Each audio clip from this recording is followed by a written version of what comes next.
Lâcher prise. Distinguez ce qui dépend de vous. Lâcher prise n'a rien à voir avec la spiritualité ou la relaxation. C'est une question d'économie d'énergie.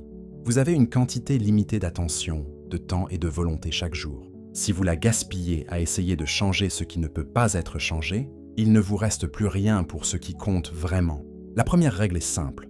Vous ne pouvez pas contrôler les autres. Leurs opinions, leurs émotions, leurs décisions, c'est leur territoire.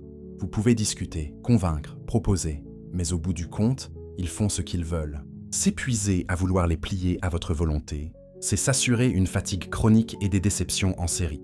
Deuxième règle, vous ne pouvez pas contrôler le passé. Il est déjà écrit. Ressasser une erreur, regretter une décision, imaginer ce qui aurait pu être, tout cela ne change rien au passé.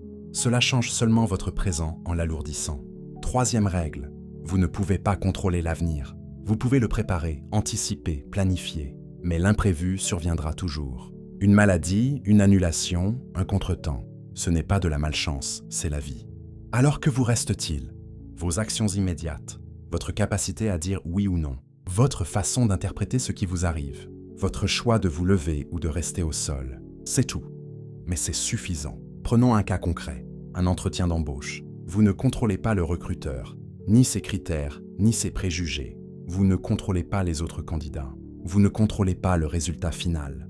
En revanche, vous contrôlez votre préparation, votre ponctualité, votre tenue, votre discours. Faites cela bien. Pour le reste, aucune angoisse ne changera l'issue. L'erreur la plus fréquente est de traiter l'incontrôlable comme si ça l'était. On rumine, on anticipe, on s'inquiète. Cette dépense énergétique est parfaitement inutile. Elle ne modifie pas l'issue. Elle abîme seulement votre humeur et votre santé. Le lâcher-prise, ce n'est pas une posture mystique.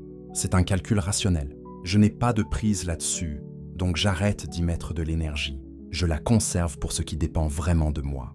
C'est plus efficace, c'est plus intelligent, et c'est à la portée de n'importe qui.